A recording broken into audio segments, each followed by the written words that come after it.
Welcome to English Radio. Please join us today.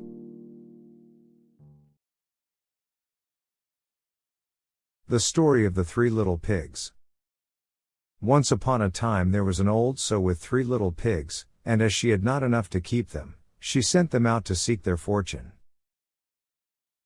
The first that went off met a man with a bundle of straw, and said to him, "Please, man, give me that straw to build me a house," which the man did, and the little pig built a house with it.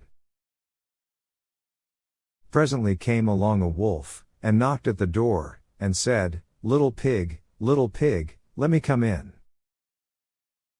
To which the pig answered, "No, no, by the hair of my chinny chin chin. "Then I'll huff and I'll puff, and I'll blow your house in," said the wolf. So he huffed and he puffed, and he blew his house in, and ate up the little pig. The second pig met a man with a bundle of furs, and said, "Please, man, give me that furs to build a house," which the man did, and the pig built his house.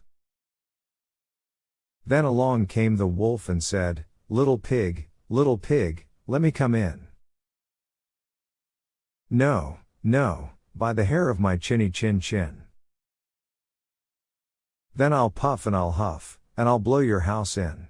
So he huffed and he puffed, and he puffed and he huffed, and at last he blew the house down, and ate up the second little pig. The third little pig met a man with a load of bricks, and said, "Please, man, give me those bricks to build a house with." So the man gave him the bricks, and he built his house with them. So the wolf came, as he did to the other little pigs, and said, little pig, let me come in." "No, no, by the hair of my chinny chin chin. Then I'll huff and I'll puff, and I'll blow your house in." Well, he huffed and he puffed, and he huffed and he puffed, and he puffed and he huffed, but he could not get the house down. When he found that he could not, with all his huffing and puffing, blow the house down, he said, "Little pig, I know where there is a nice field of turnips." "Where?" said the little pig. "Oh, in Mr. Smith's home field, and if you will be ready tomorrow morning, I will call for you, and we will go together and get some for dinner." "Very well," said the little pig, "I will be ready. What time do you mean to go?" "Oh, at 6 o'clock.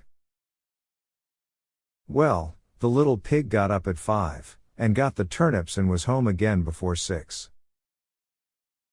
When the wolf came he said, "Little pig, are you ready?" "Ready," said the little pig, "I have been and come back again, and got a nice pot full for dinner." The wolf felt very angry at this, but thought that he would be up to the little pig somehow or other, so he said, "Little pig, I know where there is a nice apple tree." "Where?" said the pig. "Down at Merry Garden," replied the wolf, "and if you will not deceive me I will come for you, at 5 o'clock tomorrow, and we will go together and get some apples." Well, the little pig woke at 4 the next morning, and bustled up, and went off for the apples, hoping to get back before the wolf came. But he had farther to go, and had to climb the tree, so that just as he was coming down from it, he saw the wolf coming, which, as you may suppose, frightened him very much.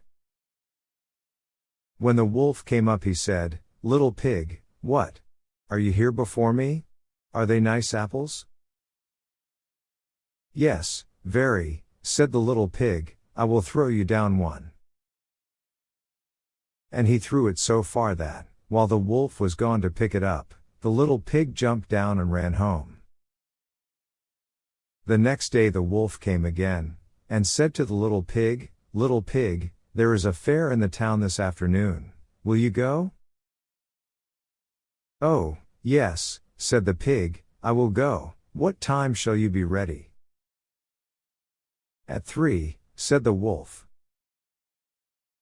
So the little pig went off before the time, as usual, and got to the fair, and bought a butter churn, and was on his way home with it when he saw the wolf coming.